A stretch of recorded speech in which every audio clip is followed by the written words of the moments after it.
Hi hello வணக்கம். நான் உங்களுக்கு கௌஷிக். நான் பார்க்க போகிறது யாருன்னா head of the department sir Venkat Ravi. அவர் வர வைக்கிறேன். மணி வணக்கம் தம்பி. வணக்கம். ரொம்ப சந்தோஷமான விஷயம். நீங்களும் இங்கே தான் சார் படிச்சீங்க, டிபார்ட்மெண்ட்டில் படிச்சீங்க காலேஜில். அதை பற்றி உங்கள் எக்ஸ்பீரியன்ஸ் என்ன? நான் இந்த பல்கலைக்கழகத்தில் தான் நான் படித்தேன். நான் வந்து 1981 86 வரை இந்த பல்கலைக்கழகத்தில் மாணவராக இருந்தேன். 81 84 வரைக்கும் BA rural industries and management படித்தேன். அதுக்கப்புறம் MA ரூரல் டெவலப்மெண்ட் படித்தேன். அதுக்கு பிறகு எனக்கு UGC ஃபெலோஷிப் கிடைக்கவுமே PhD ஆராய்ச்சிக்காக நான் பாரதிதாசன் பல்கலைக்கழகம் போயிட்டேன். அதுக்கப்புறம் பல இடங்களில் வேலை பார்த்துட்டு 2012 மறுபடியும் இங்கே பேராசிரியராக எனக்கு வாய்ப்பு கிடைக்கவுமே மறுபடியும் நான் எங்கு வளர்ந்தனோ அந்த இடத்துக்கே மறுபடியும் பணி செய்கிறதுக்காக வந்தேன். அது ஒரு நல்ல பல்கலைக்கழகத்தில் மறுபடியும் ஒரு வாய்ப்பு கிடைச்சது. ரொம்ப அது கடவுளுக்கு நன்றி சொல்லணும். என்னுடைய மூத்த பேராசிரியர்களுக்கும் இந்த தருணத்தில் நன்றி சொல்லிக்கிறப்பா.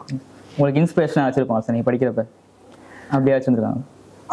இன்ஸ்பிரேஷனாக வரும்போது அப்படின்னு சொன்னோம்னா, ட்ரெஸ் பண்ணிக்கணும்னா doctor N. Radhakrishnan, N. Narayanaswamy. நல்லா பேசணும் அப்படின்னா பேராசிரியர் குருவம்மாள். தமிழில் பேசணும்னா, ஆங்கிலத்தில் பேசணும்னா பேராசிரியர் M.R. குபேந்திரன். எல்லாம் ஆங்கில பேராசிரியர்கள். வேலை எல்லாம் ஏதாவது செய்யணும்னா N. நாராயணசுவாமி சார். பழைய இந்த பல்கலைக்கழகத்தினுடைய பதிவாளராக இருந்தாங்க, என்னுடைய ஆசிரியர் அவர்.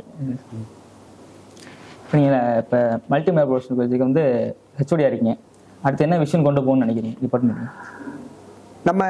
நம்ம பல்கலைக்கழகம் 2014 பல்கலைக்கழக மானிய குழு என்று அழைக்கப்படக்கூடிய UGC வந்து தொழிற்கல்விக்காக தனியான ஒரு அமைப்பு ஏற்படுத்தி அதில் வந்து எல்லாமே நல்ல வந்து தொழிற்கல்வியை கிராமத்து மாணவர்களுக்கும் மற்ற மாணவர்களுக்கும் எடுத்துகிட்டு போகணும்.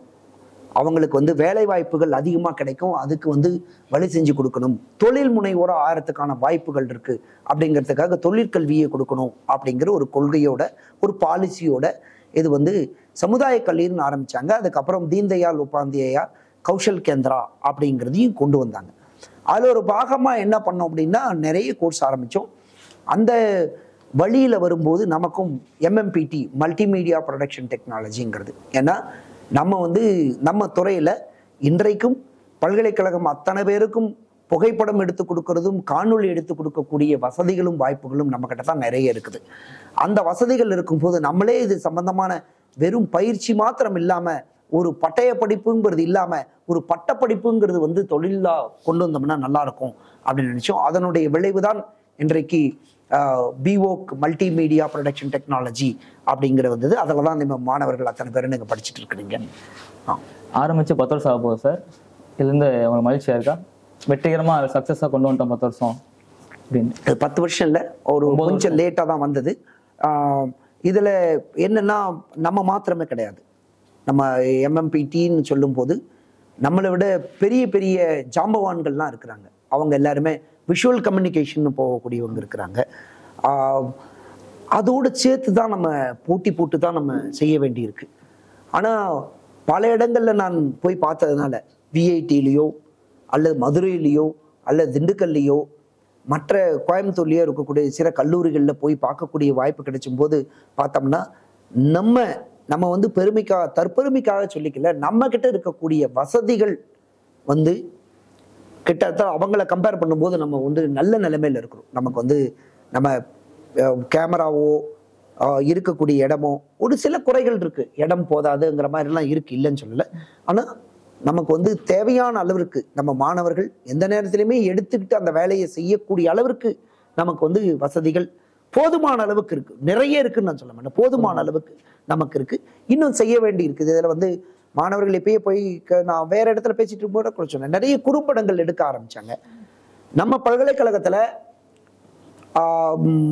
அறிவியல் தினம், தேசிய அறிவியல் தினம்னு வரும்போது நம்ம மாணவர்கள் தான் குறும்படத்தை எடுத்து குறும்படத்தினுக்கான ஒரு நல்ல அவார்டும் கிடைச்சது வந்து நம்ம மாணவர்களுக்கு தான் கிடைச்சது. அப்படின்னா நம்ம மாணவர்கள் வந்து திறமையானவர்கள். வாய்ப்பு கிடைச்சதுன்னா நம்ம ஆளுங்க நல்ல, இப்போ நம்ம கிரிக்கெட் விளையாடுறோம், ஒருத்தர் ரன்னர் இருக்கக்கூடியவங்க ஸ்டாண்டு கொடுத்தா தான் பேட்டிங் பண்ணுறவங்க வந்து நம்ம பேட்டிங் பண்ண முடியும். அதே மாதிரி தான் இங்கே ரன்னருக்கு ரெடியாக இருக்கணும். என்ன, நாங்கள் பேட்டிங் பண்ணுறதுக்கு ரெடி, ரன்னராக இருக்கக்கூடிய மாணவர்கள் கூட நமக்கு ரெடியாக இருந்தாங்கன்னா வரும். கிட்டத்தட்ட என்னுடைய மாணவர்கள் அத்தனை பேரை எனக்கு நம்பிக்கை உண்டு. அந்த மாதிரி அது அந்த ஈடு கொடுத்து நிற்கக்கூடிய ஒரு வாய்ப்பும் தைரியமும் மனப்பக்குவம் இருக்கக்கூடிய மாணவர்கள்னால கட்டாயமா இது வரைக்கும் வெற்றிகரமாக தான் போய்கிட்டு இருக்கு. நிறைய மாணவர்கள் தொழில் தொடங்கி இருக்கிறாங்க. தொழில் தொடர்புகிட்டேயே மாணவர்களும் போய் வேலையும் பார்த்துட்டு இருக்கிறாங்க.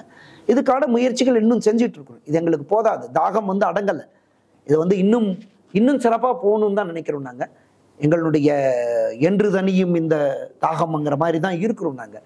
என்ன அது கட்டாயமாக இன்னும் இருக்கக்கூடிய தொழில் சம்பந்தப்பட்ட நிறுவனங்கள், இண்டஸ்ட்ரீஸ்ன்னு சொல்லுவோம், அவங்க எல்லாரையும் மறுபடியும் கூட்டிட்டு வந்துட்டு அவங்களோட சேர்ந்து வேலை செய்யணும்னு நம்ம இதுக்கு தலைமை தான் கொடுக்குறோம், வழிகாட்டுறதுக்கு தான் நம்ம இருக்கிறோம், ஒருங்கிணைப்பாளராக தான் இருக்கிறோம். அப்படி இருக்கும்போது இது முன்னாடி கொண்டு போகிறதுக்கான வாய்ப்புகள் நிறைய இருக்குது. எனக்கு மாணவர்கள்லாம் ரொம்ப பிடிக்கும். எனக்கு என்னுடைய மாணவர்கள்ட்ட குறைகள் இல்லாத மாணவர்கள்ட்ட என்கிட்ட கூட குறை இருக்கு, இல்லைன்னு சொல்லல. ஆனால் எது நல்லா இருக்க, குணம் நாடி குற்றம் நாடி அவற்றுள் மிகை நாடி மிக்க குழல்னு சொல்லுவாங்க. அந்த மாதிரி எது அதிகமாக இருக்குன்னு பார்க்கணும். என் குழந்தைங்க கிட்ட அதிகமாக நல்ல குணம் தான் இருக்குது. அதனால எனக்கு பிடிக்கும். ரைட். உங்களுக்கு ஆக்டிங் இன்ட்ரெஸ்ட் இருக்கா சார்? ஃபோட்டோகிராஃபியில் ஆக்டிங்கில் நம்ம எல்லாருமே நடிச்சுக்கிட்டு தான் இருக்கிறோம். வாழ்க்கைங்கிற நாடக மேடையில் நம்ம எல்லாரும் நடிச்சுக்கிட்டு தான் இருக்கிறோம். ஆனால் வாய்ப்பு நல்லா கிடைச்சதுன்னா கட்டாயமாக நடிக்கிறதுக்கு தயார். ஓகே. ஆனால் ஹீரோவாகணும்னு நினைக்கல, ஏதாவது ஒரு நல்ல வயசான கேரக்டர் கொடுத்தா கட்டாயமாக நடிப்பேன். நான் நெக்ஸ்ட் டைம் ஷார்ட் ஃபிலிம்லேயே சான்ஸ் நடிப்பீங்களா? ஷார்ட் ஃபிலிம் கொடுத்தா கட்டாயமாக நடிப்பேன். நான் எனக்கு என்ன ரோல் கொடுக்குறீங்களோ அந்த மாதிரி. அது நம்ம ஒரு பல்கலைக்கழக வளாகத்தில் நடத்தக்கூடிய ஒரு ப்ரோக்ராம்ங்கிறதுனால கொஞ்சம் கலாச்சாரத்தோடு ஒரு நல்ல ஒரு பண்பாட்டிலிருந்து எங்கேயும் கொஞ்சம் அப்படி கீழே விலகி போகாம இருக்கிற மாதிரி என்ன ஒரு ஷார்ட் ஃபிலிம் நீங்க ரெடி பண்ணாலும் நடிச்சு கொடுக்கணும்னால எனக்கு ரொம்ப பிடிக்கும். ஏன்னா மாணவர் பருவத்தில் நானும் தமிழ்ச்சங்கத்திலையும் அதுலேயும் வேலை பார்த்ததுனால ஒரு காலத்துல நாங்களும் வசனங்களும் நாடகங்களும் எழுதிக்கிட்டு இருந்தோம். அதனால அந்த வகையில எனக்கு மறுபடியும் இன்னைக்கு நீங்க ஸ்கிரிப்ட் ரைட்டிங்னு ரொம்ப ஹை லெவல்ல போறீங்க. என்னுடைய மாணவர்கள், என்னுடைய ஆசிரியர்கள் எல்லாருமே அந்த அளவுக்கு எங்களால போக முடியாது. ஆனாலும் கொடுத்த வேலையை கட்டாயமா உங்களுக்கு திருப்திகரமா செஞ்சு கொடுக்கறதுக்கு கட்டாயமா, அதாவது அந்த சமையல் கெட்டு போகாத அளவுக்கு சமைக்கிறதுக்கு நான் உங்களோட உறுதுணையா இருப்பேன். நான் நெக்ஸ்ட் செம்ல வரப்போகுது சார். ஏஎஃப்லேருந்து வந்தா நீங்க டைப் பண்ண போறீங்களா? கட்டாயமா. நாங்க எந்த நிறுவனங்களும் இந்த காணொலி மூலமா நான் என்னுடைய மாணவர்களுக்கு மாத்திரமில்லை, இந்த துறையை சார்ந்த வல்லுநர்கள் அத்தனை பேருக்கும் சொல்லுறோம், எங்களுடைய கதவுகள் உங்களுடைய திறமைகளுக்காக என்றைக்குமே திறந்துதான் வைக்கப்பட்டிருக்கிறது. ஏன்னா அவர் doors are open always. we are ready to take any expertise. அது எந்த ரூபத்தில் வேணாலும் எடுத்துக்கலாம். ஏஎஃப்ஐங்கிறது ரொம்ப அவர் பல வகையில நம்ம நிறுவனத்தோட, நம்ம பல்கலைக்கழகத்தோட, அவருடைய குடும்பம் பல வகையில நமக்கு சம்பந்தப்பட்டிருக்குது. அதனால அப்படிப்பட்ட ஒரு வல்லுநர் நடத்தி கொண்டிருக்கக்கூடிய ஒரு நிறுவனத்தோடு நம்ம தொடர்ந்து வேலை செய்யறதுக்கு கட்டாயமா ரெடி. அது மாத்திரம் இல்லை, வேற எந்த நிறுவனமாக இருந்தாலும் சரி, இந்த காணொளி மூலமாக மற்ற நிறைய போட்டி போட்டுக்கிட்டு இருக்கக்கூடிய அத்தனை நம்மளுடைய ஊடகங்களுக்கு அத்தனை பேருக்கும் தெரிவித்துக் கொள்வது என்னவென்றால், எங்களுடைய மாணவர்கள் மிகவும் திறமையானவர்கள். பார்க்கறதுக்கு தான் அப்படி இருக்கும்.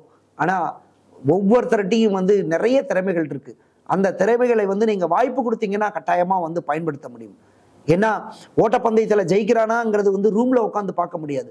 ஓட்டப்பந்தயத்துல மைதானத்துல போய் அந்த பையன், அந்த தம்பியோ அல்லது அந்த பாப்பாவோ ஓடக்கூடிய ஒரு வாய்ப்பு கிடைச்சதுனா தான் அவங்க வெற்றி அடைவார்களா அப்படிங்கிறது தெரியும். அதனால கட்டாயமா எங்களுடைய மாணவர்களுக்கு வாய்ப்பு கொடுங்கள், எங்களோட சேர்ந்து வாருங்கள். நம்ம எல்லாமே சேர்ந்து இந்த ஊடகத்துறையில நம்ம என்னெல்லாம் சாதிக்க முடியுமோ, பெரிய பட்ஜெட்ல இல்லைனாலும் சின்ன செலவுல நம்ம நிறைய விஷயங்களை சேர்ந்து சாதிக்கிறதுக்கான வாய்ப்புகள் இருக்கு. இந்த வேண்டுகோளை உங்கள் அத்தனை பேருக்கும் இந்த காணொலி மூலமாக உங்களுக்கு வைக்கிறேன். இப்போ வெளியிருந்து ஸ்டூடெண்ட்ஸ் சொல்றாங்க சார், நம்ம டிபார்ட்மெண்ட்டுக்கு எதுக்காக ஜாயின் பண்ணணும்? நல்ல கேள்வி கேட்டீங்க தம்பி. அதாவது காந்திகிராம் பல்கலைக்கழகத்துக்குன்னு ஒரு சிறப்பு இருக்கு. என்ன சிறப்பு அப்படின்னு நம்ம சொன்னோம்னா, பல்கலைக்கழகத்துக்கு இருக்கக்கூடிய எல்லா லட்சணங்களும் இருக்கக்கூடிய, எல்லா ஃபியூச்சர்ஸும் இருக்கக்கூடிய, எல்லா வசதிகளும் இருக்கக்கூடிய ஒரு பல்கலைக்கழகம். அதே மாதிரி இந்த பல்கலைக்கழகத்தை பொறுத்த வரைக்கும் நம்ம கிராமத்து மாணவர்களுக்கும் அல்லது வசதி வாய்ப்புகள் குறைவாக இருக்கக்கூடிய பகுதியிலிருந்து வரக்கூடிய மாணவர்கள், பின்தங்கிய பகுதின்னு சொல்லுவாங்க, பின்தங்கிய பகுதியோ அல்லது நான் மேற்படிப்புக்கு செல்ல முடியவில்லை, ஏதாவது ஒரு படிப்பை படித்து ஏதாவது ஒரு தொழில் கத்துக்கிட்டு அந்த தொழில் மூலமாக என்னுடைய வாழ்வாதாரத்தை பெருக்கிக் கொள்ள வேண்டும் அப்படின்னு நினைக்கக்கூடிய இளைஞர்களுக்கும் மாணவர்களுக்கும் வந்து இந்த பல்கலைக்கழகம் ஒரு நல்ல வாய்ப்பா இருக்கும். அதே மாதிரி இங்க இருக்கக்கூடிய ஏன் வந்து இந்த தொழிற்கல்விக்கு வாங்க அப்படின்னு நாங்கள் கூப்பிடுறோம் அப்படின்னா ரெண்டு விஷயம்தான். ஒன்று, மற்ற இடத்துல சார்ஜ் பண்ற ஃபீஸை விட நாங்கள் வந்து ரொம்ப குறைச்சலாக தான் இருக்கும். மற்ற இடத்துல இருக்க வசதிகளை போல நல்ல வசதிகள் தான் நாங்களும் கொடுத்துருக்குறோம், அதை விட அதிகமாகவும் இருக்குது. 2, 3வது, மாணவர்களுக்கு நிறைய சுதந்திரமான ஒரு வாழ்க்கை இருக்கும். யாரையும் வந்து இவ்வளோ நேரம் ஒதுக்கி இருக்கணும் அவ்வளோ நேரம் ஒதுக்கி இருக்கணுங்கிற மாதிரி இருக்குல்ல. ஒரு லிமிட்டட் டைம் தான் இருக்குது. காலையில் 9:30லேருந்து சாயந்தரம் 4:30 மணி வரைக்கும் தான் இருக்க போகிறாங்க. அவங்க எல்லா கருவிகளையும் இயக்கக்கூடிய வாய்ப்புகளும் இருக்குது. எல்லாரோடையும் சேர்ந்து வேலை செய்யக்கூடிய ஒரு வாய்ப்புகள் இருக்குது. மற்ற துறைகளுக்கு கம்பேர் பண்ணும்போது இவங்களுக்கான வந்து நம்ம துறைக்கு MMPTக்கு இருக்கக்கூடிய ஒரு நல்ல ஊடகம் சம்பந்தமான தொழில் சம்பந்தமான இந்த படிப்பில் ஒரு வசதி என்ன இருக்குது அப்படின்னா, நிறைய லேண்ட்ஸ்கேப் இருக்கக்கூடிய பல்கலைக்கழகத்தில் இருக்கிறோம். குறைச்சலான செலவில் நல்ல திறமையை எடுத்துக்கிட்டு மறுபடியும் சமுதாயத்தில் நம்ம வந்து தொழில் தொடங்கவோ, நிறைய பேர் தொழில் தொடங்கியிருக்கிறாங்க. எனக்கு தெரிஞ்ச 6, 7 பேர் 17 பேர் என்னமோ வேலையை வெளி மாநிலங்கள்லாம் வேலை பார்க்குறாங்க. அது மாத்திரம் இல்லாமல் வேலை பார்த்துட்டு இருக்கக்கூடியவங்களோ நம்மளுடைய மாணவர்களையே எங்கேருந்து பாஸ் ஆகி போனவங்களையே அவங்கள மறுபடியும் வேலைக்கு எடுத்துட்டு இருக்கிறாங்க. ஒருத்தர் அப்படி தான் சொல்லிட்டு இருந்தாங்க. அதில் ரொம்ப வித்தியாசமானது நான் சொன்னேன்னா என்னென்னா, நான் வந்து எஸ்டாப்ளிஷ் பண்ணிட்டேன் சார், நான் ஒரு தொழில் முனைவோராக நான் வந்து ஸ்டுடியோ ஓப்பன் பண்ணிட்டேன். நான் வந்து காலையில் எழுந்திரிச்ச உடனே எக்ஸ்போஷருக்கு போயிடுவேன். நான் வந்து அது ஃபோட்டோ எடுக்கிறதுன்னு சொன்னேன். ஃபோட்டோ எடுக்குன்னு சொல்லக்கூடாது சார், எக்ஸ்போஷருக்கு போயிட்டேன். ஆனால் ஆஃபீஸில் உட்காந்து பார்க்கவோ ஆஃபீஸில் எடிட் பண்ணி கொடுக்கவோ யாராவது வேணும் அப்படின்ன உடனே என்னுடைய ஜூனியரே என்கிட்ட வேலைக்கு வரதுக்கு தயாராக இருந்தாங்க அப்படின்னு. அப்படி அந்த மாதிரி வாய்ப்புகள் நிறைய இருக்கிறதுனால தயவு செய்து இப்போதைக்கு 12ஆம் வகுப்பு தேர்வு முடித்து ரெடியாக இருக்கக்கூடிய மாணவர்கள் அத்தனை பேரையும் இந்த வாய்ப்பை பயன்படுத்திக் கொள்ளுங்கள். வருக என்று வரவேற்கிறோம். உங்களுக்கு தேவையான இந்த எல்லா திறமைகளோடும் நீங்கள் மறுபடியும் போய் நல்ல இடத்துல போக முடியும். நல்ல இடத்துல சுயமாக தொழில் தொடங்குறதுக்கான ஒரு நல்ல வாய்ப்பு வந்து இந்த இடத்துல காந்திகிராம் பல்கலைக்கழகத்தில் கிடைக்கும். நன்றி. நீங்களும் ராஜா சார் ரொம்ப க்ளோஸ் சார். உங்களை பற்றி, உங்கள் பாண்டு, உங்கள் நட்பை பற்றி ஏதாச்சும் எக்ஸ்பீரியன்ஸ் சொல்லுங்கள். ராஜா சாருக்கும் எனக்கும் இருக்கக்கூடியது, பேராசிரியர் ராஜாவும் நானும் சக காலத்தில் படித்தவர்கள். நாங்கள் 2 பேருமே நல்லா சொல்லணும், ஒரு வார்த்தையில் சொல்லணும்னா, அவர் நினைப்பாரு நான் செய்வேன், நான் நினைப்பேன் அவர் செய்வார். அப்படித்தான் நாங்கள் கிட்டத்தட்ட 12 வருடமும் அப்படித்தான் நாங்கள் வாழ்ந்துருக்கிறோம். நான் என்ன நினைக்கிறேனோ அவர் வந்து செஞ்சுட்டு வந்திருப்பார் அல்லது செஞ்சிருவார் போய். அதே மாதிரி அவர் வந்து தம்பி நான் இதை ஒப்புத்துட்டு வந்துட்டு இருந்தா நீ செஞ்சிடணும்னா நானும் செஞ்சிருவேன். அந்த மாதிரி தான் இருந்துட்டு இருக்கோம். நல்ல நண்பர்கள். We can say that Raja and Ravi is the 2 sides of a same coin. ஒரு நாணயத்தினுடைய 2 பக்கங்களாக தான் நாங்கள் இது வரைக்கும் 12 வருடமாக வாழ்ந்தோம். இன்னும் என்னுடைய நட்பு அவரோடு தொடர்ந்துட்டு தான் இருக்குது. லாஸ்ட் ஒரு கேள்வி கேட்கலாம். எப்பயுமே விறுவிறுப்பாக சுறுசுறுப்பாக இருக்கீங்க, ஆக்டர் ரஜினி மாதிரி. அதை பற்றி ஏதாவது சொல்லுங்க. ஸ்பீடு, மண்ணின் மகிமை. ஓகே. காந்திகிராம் மண்ணினுடைய மகிமை அது. ஓகே, ரொம்ப நன்றி. நல்லா பண்ணியிருக்கிறீங்க. இதே போல ஒவ்வொரு முறையும் இந்த செயல்முறையாக செய்கிறது வந்து ரொம்ப நல்லா இருக்கும். இந்த காணொளியை பார்க்கக்கூடிய மற்ற ஊடக நண்பர்கள் அத்தனை பேருக்கும் ஒரு வேண்டுகோள், நிறைய திறமைகள் இருக்கக்கூடிய என்னுடைய குழந்தைகள் நிறைய பேர் இங்கே இருக்கிறாங்க. இருபாலரும் இருக்கிறாங்க. நிறைய திறமைகள் இருக்கக்கூடியங்க. நடன திறமை இருக்குது, எழுதக்கூடிய திறமை இருக்குது, நடிக்கக்கூடிய திறமை இருக்குது, இயக்கக்கூடிய திறமை இருக்குது, என்ன கேமராவை இயக்கக்கூடிய திறமை இருக்குது. அத்தனையும் இருக்கக்கூடிய பாரதி ராஜா சொல்லுவார், நான் கேமராவை எடுத்து செல்லவில்லை, கண்ணனுடைய கண்களை எடுத்து செல்லுகிறேன். இங்கே என்கிட்ட கிட்டத்தட்ட ஒரு 60 கண்கள் இருக்குது. நீங்கள் வந்தீங்கன்னா தாராளமாக எடுத்துகிட்டு போகலாம். அந்த அளவுக்கு வசதிகளும் வாய்ப்புகளும் இருக்கக்கூடிய இடம். பார்க்குறதுக்கு தான் எங்கள் மாணவர்கள் வந்து ரொம்ப சிம்பிளாக இருப்பாங்க, ஆனால் வேலையில் வந்து சிங்கம் மாதிரி இருப்பாங்க. அதனால் எங்கள் மாணவர்களுக்கு வாய்ப்புகள் கொடுங்க. நன்றி, வணக்கம். நன்றி, தேங்க்யூ.